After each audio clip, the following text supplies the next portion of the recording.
Welcome to Isn't It Obvious, where things are obvious. That's going to be the intro. Video game. StarCraft is good. Hello, and welcome to Isn't It Obvious?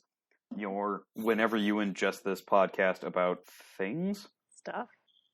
Not ideas, we're not that creative. Anyway, on today's episode, I don't know. isn't it obvious that the United States should have mandatory voting for all people above the age of 18? Oh. Okay, so we're going here. Yes, of course I am. Oh, God. Well, why would you want someone who doesn't want to vote? Because the fact that voter apathy is worse than an uninformed vote. You think so? Yes. I don't. There were more people that didn't vote in the 2016 election than voted. That is not how a representative democracy should work. You should not have politicians appealing to a third of the population for the sake of getting them into power. It should be forced upon them to be better politicians because they have to appeal to every adult American. I think that Jesse Ventura, the former governor of Minnesota, he wanted to have another checkbox for every voting form, which was none of the above. He expected people don't vote because they don't like anybody there. But if you had a none of the above, then at least the pie chart would show 30% Republican, 30% the Democrat Party, and then 40% the rest, don't give a 40% fuck. none of the above. Anarchy. I'm here, I'm going to waste my time, I'm going to wait in line, I'm going to vote so that I can tell everybody you guys all suck. This is not the both sides are equal argument. This is what he thought would help people go to the polls. Because Well, he's wrong, because it wasn't Pokemon go to the polls. It wasn't about none of the above. It was about I don't want to even show up because it's not worth my time. The idea here is that what he was trying to cultivate was that political leaders and their smart statisticians, they only care about who are likely voters. And they will lump them into buckets of homeowners, family people, religious sect. They just kind of can conveniently... Whatever People Venn who diagram care. works for them. Right. People who have an interest in the running of the country. But these things are like small business owners, right? Professionals, young professionals, blah, blah, blah. And they look at those buckets and they're like, okay, which one of these buckets are actually going to vote, which ones don't? Like, they don't classify each individual vote. Each individual vote doesn't matter, basically, right? Statistically speaking. But buckets do. And so the idea of having people go in there and like, well, they have the after poll watch people that say, hey, exit poll person, my name is blah, blah, blah, and I voted for the Green Party. Okay, can you answer a few questions about what your interests are, how much you make, what your age range is? And some idiot says, yeah, this is all my stuff plus my social security. Like, there are some fools that do this. And then from that data, they can collect, oh, yep, homeowners are plus 15% on this policy. So candidate A, what is your opinion on policy A? Or B or C or whatever. The idea that you have mandatory voting makes politicians have to change their strategy, where they can't Is that not a good thing? This is a good thing, where it's like now you have to have more buckets, and now you actually have to represent more people. But my counter to this is, if these people, the 18 to 24-year-old bucket that need the most help financially speaking because they just started out, and they don't vote because they're assholes. And they say, oh, well, I want more resources. I need to have more of a leg up. It's too hard to enter society being this much in debt. And they have a lot of good arguments, like rent is too high, all this stuff. They could probably make this argument better than I can. And then do they go to the polls? Do they go vote? No, they just complain and they don't do anything. So if it's mandatory, will they not then do something? Well, that's my other argument. It's like, well, if it's mandatory, yes, they can finally have a voice. And they've always had the voice. They're just now forced to express it. Right. Which I think is counterintuitive to our right to remain silent. Right to remain silent is to prevent yourself right from to crime. Not in terms of representation. Doesn't matter. It's the same thing. You can abstain. You don't have to vote. You can say, I don't want to vote. I refuse these choices. So if we paired it with mandatory voting with a none of the above option, is that better? I would argue that if these people don't even want to represent their own interests on an individual or group level, then they can go fuck themselves. That's how I see it. I don't think we need to cater to them at all. Right. If they don't have any interest or, if they don't... But they're a participant in our society. They contribute to the government. Yeah. So if they don't participate, just it. Fuck them regardless what it is, then we have Gilead. Well, that's my argument. It's like, look, there has to be some ownership at some level at a voting perspective. The people that are in retirement homes, they go and vote. They can make the argument they have nothing better to do all day. Fair enough. But they still go get off their asses and vote for who they think is best, which is typically really bad for everybody else, but I'm not going to get there. Yeah. And, fair enough. They actually organize. They actually go to the polls and vote. And that's something that most people don't do. And so you have all these people that are complaining and whining that they want more reinforcements, they want more support, they want more resources or loot boxes, whatever it is. What if election day is a federal holiday? I don't know that would necessarily convince people. Because there's already standards that employers have to give time. Yeah. So that's an option that everyone has. So the whole I didn't have time is bullshit because employers have to give you time to go vote. It's still bullshit, though. Yeah, now it's bullshit. That isn't an excuse. Right. It's just they don't care. They're too lazy. Yeah, I would argue that you're right that there's disenfranchisement. There's voter shenanigans that are happening. For damn sure, I agree with this. But do they constitute like 60% of the people getting like voter shenaniganed out? Like, no way. 125 million people voted in the last election of 250 eligible voters. Right. Like, I don't think that their shenanigans are stopping more than 50% of the people from voting. I agree that they're stopping the people who they are afraid will vote, that actually will be energized. That's fair enough. But when it comes down to it makes it too difficult for them to vote, so therefore they're not going to vote. Yeah, that's kind of shitty behavior. I wish they would stop. That's voter suppression. Right. I agree that like anything that can help people vote or make it easier for them, like, mail-in ballots or making it a week long, right? Or just a national holiday. I'm all for that. What I'm against is forcing somebody to get their act together and shoving them in the poll and be like, look, you have to vote. You're an adult. You have responsibilities. You have a duty to this country to represent yourself. Your civic fucking duty. You live here. You work here. Don't you have any interest in the running of your country? And if they're like, but what if we stop asking that damn question? Okay, so stop giving them the option to say no to voting. Then it becomes tyranny. How is it tyranny? You must choose. But none of the above is an option. You could have none of the above. Here's a shit sandwich. Well, and here's a giant douche. Pick one. And here is an onion. Now, I love onions, but there are people in the world who are like, I fucking hate onions. And they're crazy, and they're wrong, and they should absolutely pick the onion. They should pick the fucking onion, all right? Tell me anyone, who would pick the shit sandwich over the onion. Fertilizer farmers, big ag, lobbyists. They love consuming the shit? They love selling it.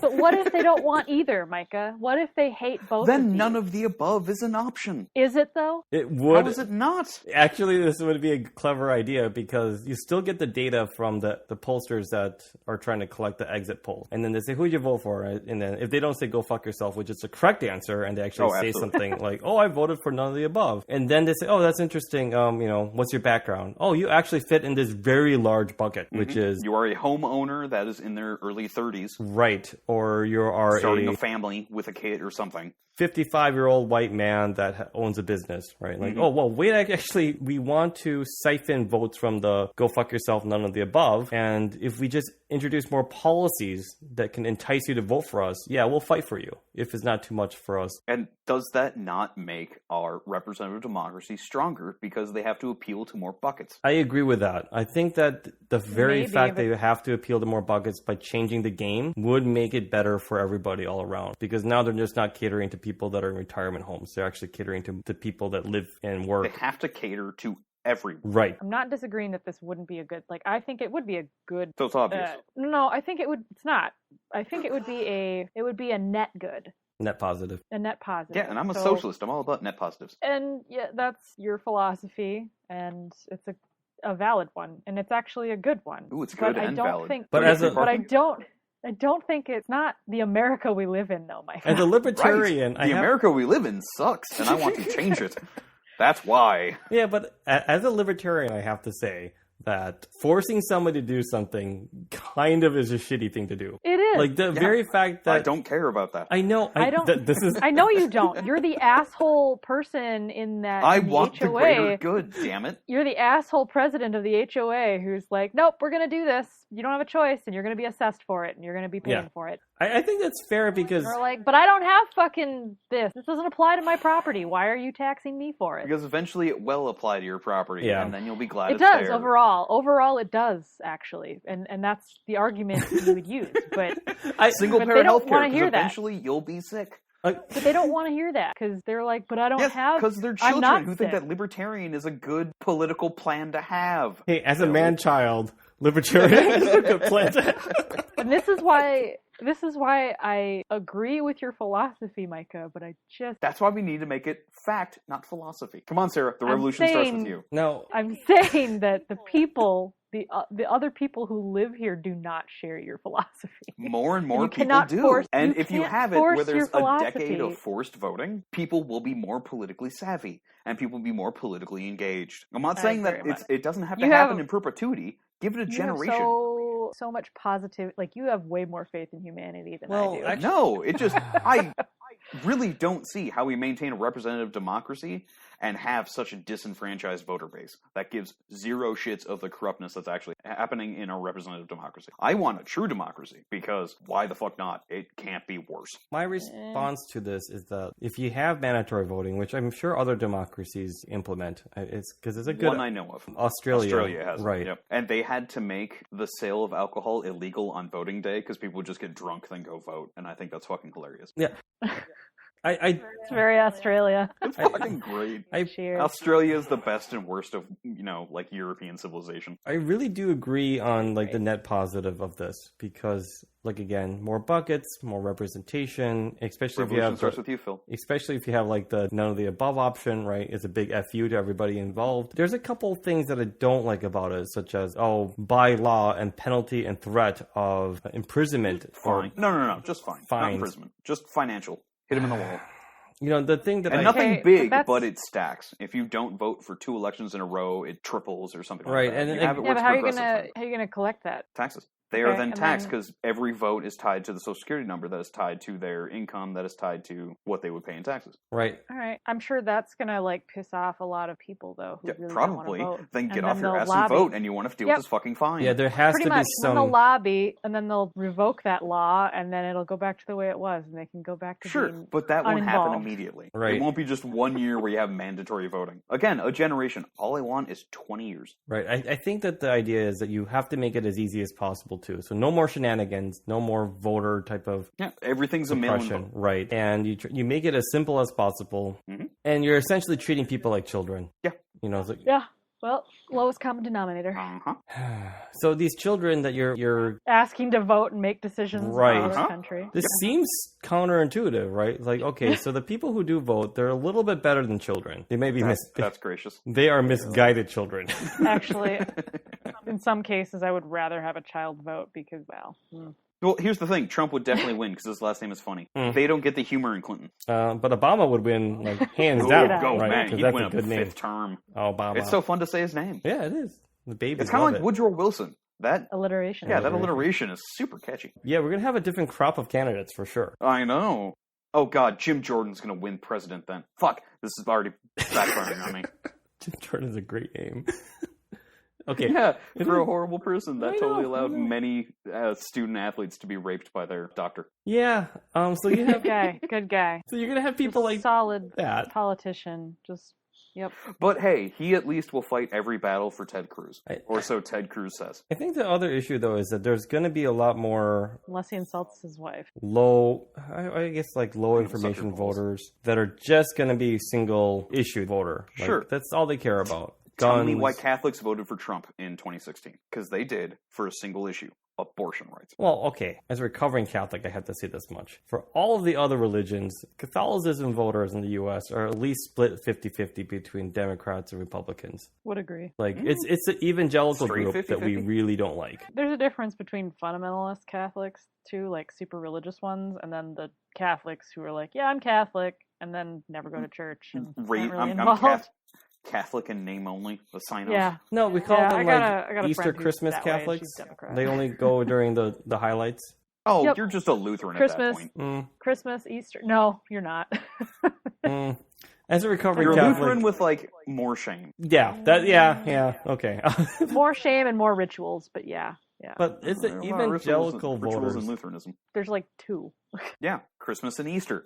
That's not a ritual. I'm talking about the sacrament and the ritual or whatever. And bottoms up. Whatever I'm saying. I don't even know. It's been a long time. At least in Lutheranism, you have the cool Saturday service where there's an electric guitar and an electric keyboard with a really bad drum machine. God, I hate that. That's just small town church. That's not Lutheranism. Why are they happy? Why are they happy? Why are they actually enjoying themselves and actually preaching this stuff? It's the same delusion. It's their weekend socializing. Like that's all they have. That's all it is. Lutheranism is just a weekend club that for some reason has God in it. Yeah, and then it also makes you like ashamed of yourself, but also like you're absolved of that shame. Wait, are you talking Catholics again, or just? No, I'm talking about religion. Really? No, I'm talking religion, like just in general. Mostly Christian religion, but any like monotheistic religion is the same. Is there any type of absolution in Islam? It's an Abrahamic.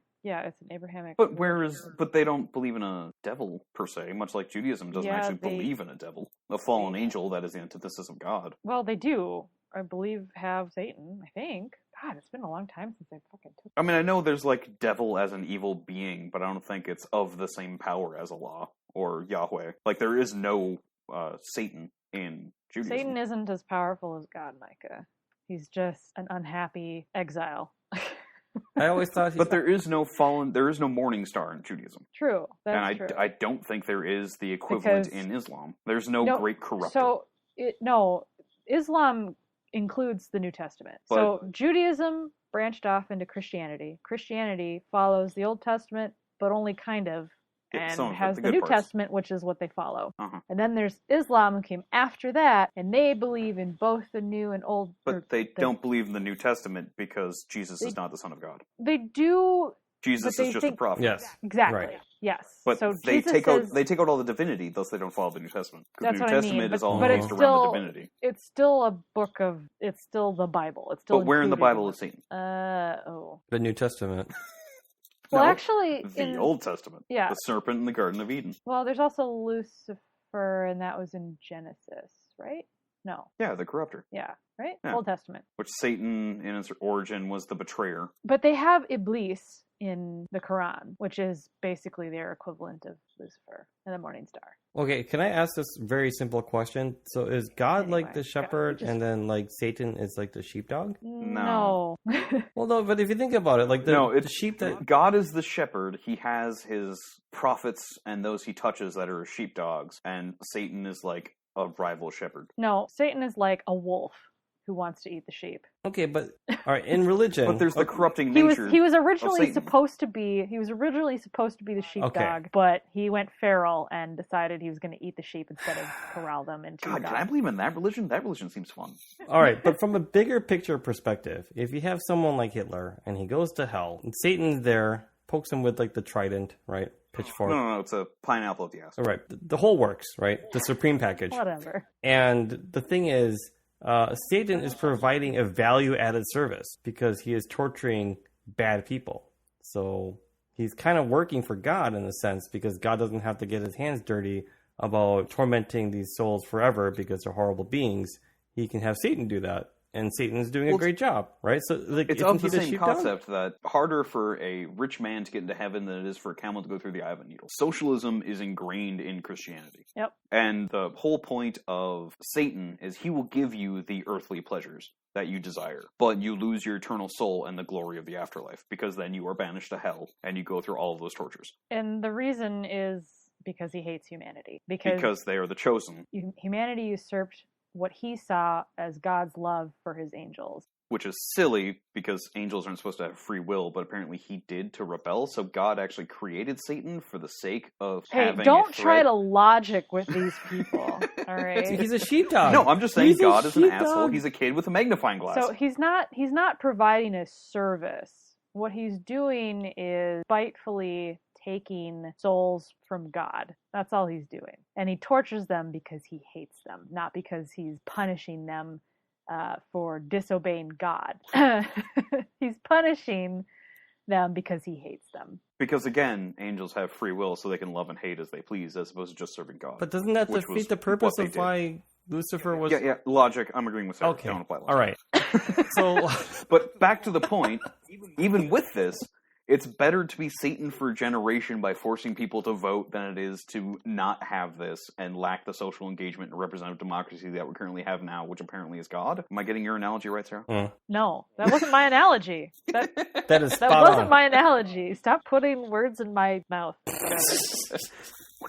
Wait, you talking about? It was great. It was concise. It got me to giggle like a she-banshee. It was great. Yeah, But no, I see voters are the sheep. That makes sense. Well, yeah. And parties they're are the corralled wolves. by pretty things and loud noises. one of the other issues I don't like about voters... And Donald Trump. No, wait. Parties are the sheepdogs. Yeah. There we go.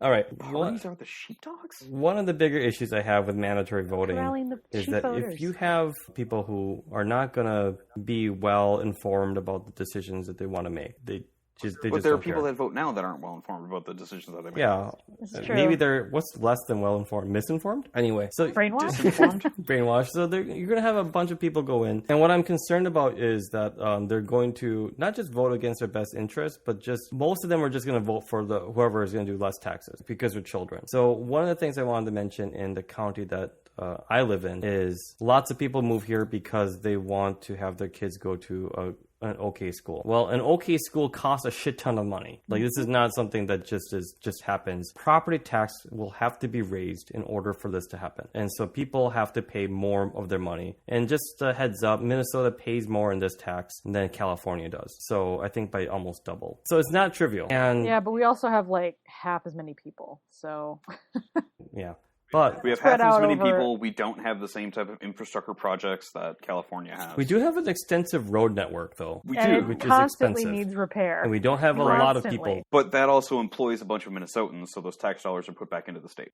Okay, so even if it's a closed loop It evens system, out. my problem with it is that the people have high property values because people want to be in an okay school district. So it's kind of like this weird virtuous cycle. So when a house goes up for sale, people would pay top dollar for it because they want to have their kids go to a school district they find to be bare minimum. And then so therefore when they go ahead and sell it, they're going to make a profit because more. But My whole point is that they had a referendum pass about 2 years ago about like, hey, we need more money. Why do you need more money? We just do. So shut up and give us your money. And so this is for the schools. And I think something like 68% or something like that voted for giving them more money. Well, it passed because it's more than 51 or 50. A lot of people the next year got upset because it's like, holy shit, I have to pay more taxes. This sucks. Like they have no idea that they They're voted to like, tax they themselves. have amnesia. Right. They have amnesia about what they voted for. Like, oh yeah, of course education's good. And Right. oh, what the heck, my bill.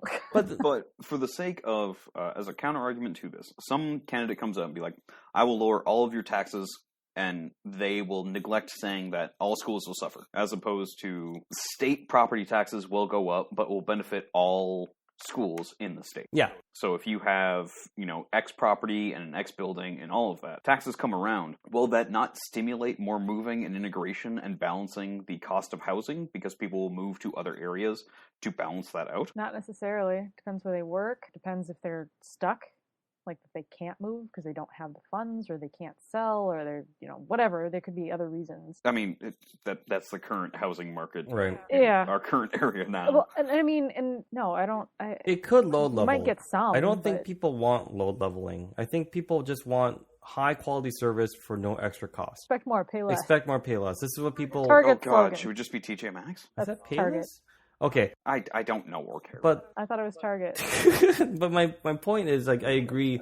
If you did that, what would happen is the educated voters that know what they want, which is an okay school, would then leave, go there. So you'll have a strange, I wouldn't call it white flight, but you'll have some strange flight happening. And then Right, but in order to force the social engineering, you are appealing to the lowest common denominator. So you're appealing to those who want better schools, not for those that care about where the money Oh, for no. comes from. And then that balance. That's my whole argument here is that if you say, okay, we're forcing everyone to vote, a lot more people who don't have kids will show up to vote because that's just what would happen. Than before, then they're going to go ahead and say, no, I don't want to raise my taxes. Fuck you, which is a totally fair response. Because they don't have kids. And they're Right. like, well, I don't want to pay for your kid to get a nice education. Like, fuck that. Right. I mean, How dare we make this country better Although, after I'm dead, even though I don't have progeny?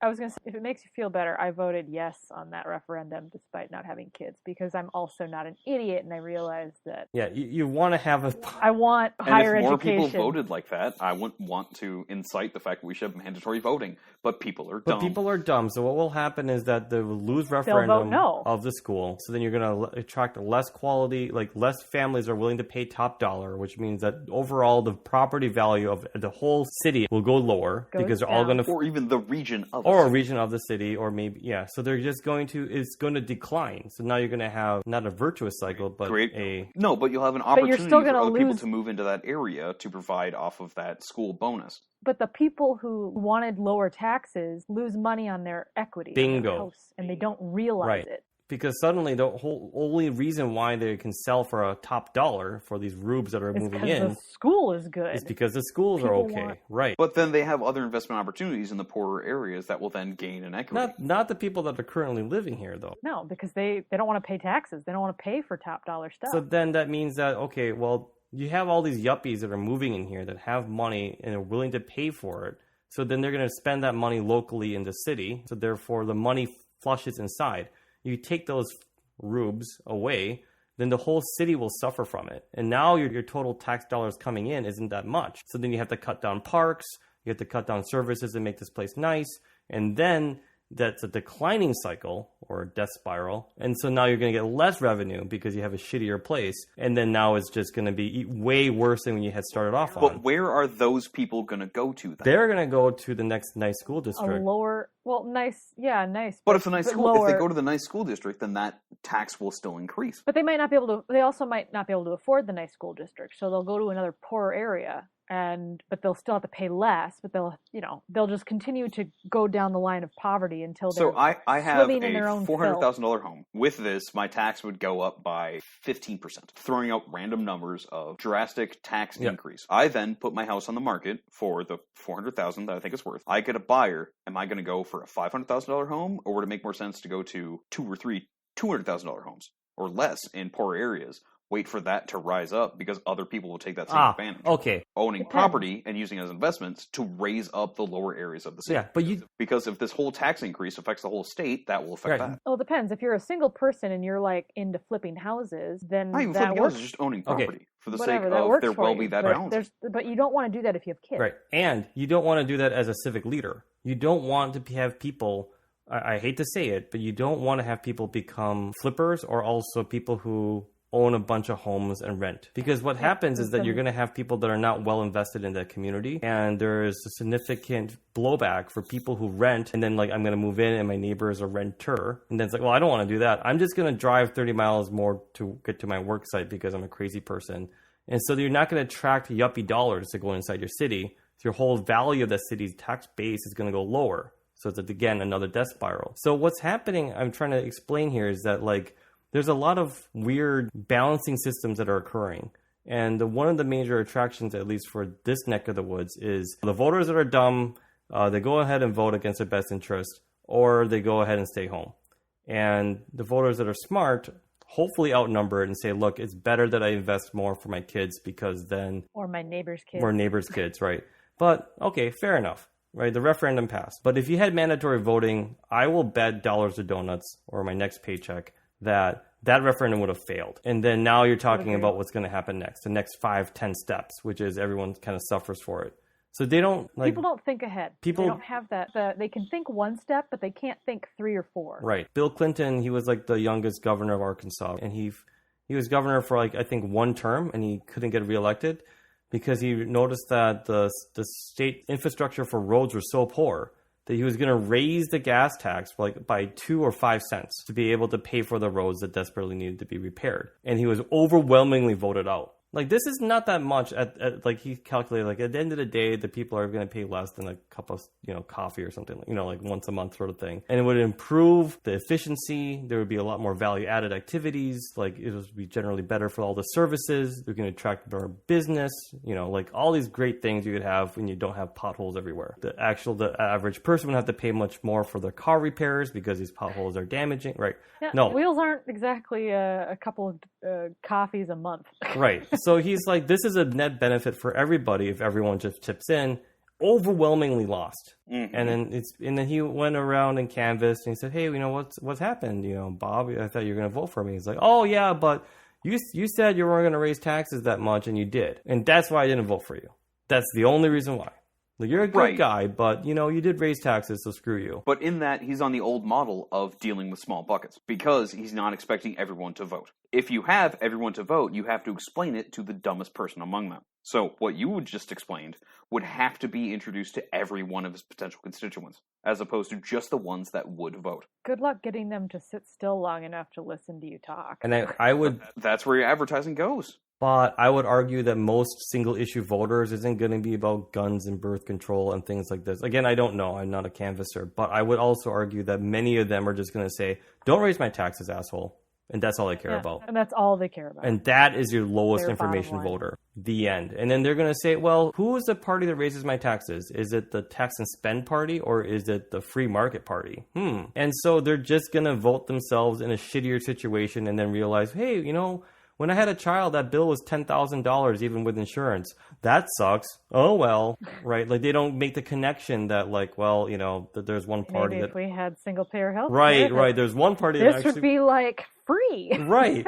There's one party that actually will help you on this, and you would have saved a lot more money had you went to that program. But I guess you decided to go ahead and said, go fuck yourself, which you ended up doing. So that's the problem with mandatory voting is I will bet that most people are very stupid, and they would only care about race to the bottom practices. And that's the type of political leaders that you're going to get. They just want power so they can grift the public as much as possible and steal money and, get legalized bribery so that they can just go to the next stepping stone and fuck everyone else who voted for them in the minor leagues so they can get higher and higher. All they're going to do is just cut taxes because that's the best way to get votes right now. That, without any philosophy about why you're cutting it, would reduce service, which would then possibly make the whole environment worse, which would then spiral into a death spiral. That's shitty. Bye, country. And you get states that handle it with a more balanced approach. They're not ashamed of saying, look, we tax more, but our services are higher, so that's why we're not Wisconsin. Like, this is why we actually have higher talent or better educated workforce or, force multipliers when it comes to be able to generate revenue in a place like this. And lo and behold. Without having delicious, delicious cheese. Right. Well, let's not inflate Wisconsin too much. Hey, Okay. Listen, they have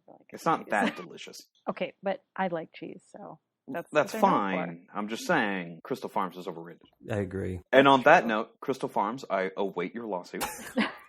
And as always, thanks, Crystal Mom. Farms, I await your endorsement and sponsorship of this show, and I will say as many nice What are you? things as you We want. have no sponsor. We will never have sponsorships. As long as I am part wanna of this be- podcast, we will have no Crystal sponsorships. Farms, do you want to be That's one like- of our moms? Unless it's Raytheon. I think If I'm going to Crystal- go big, I'm going to swing for a goddamn home run. I think Crystal Farms wants to be our mom. Oh wait, can we merge them? Can we have cheese Raytheon? Cheese missiles? Cheese Please, missiles? Cheese missiles? Cheese drones? Oh, There are no. times where I want cheese in my house in less than 30 minutes. Drone flown missile delivered cheese. There has to be a market for that somewhere. Thanks, Mom. I would take it. Thanks, Mom.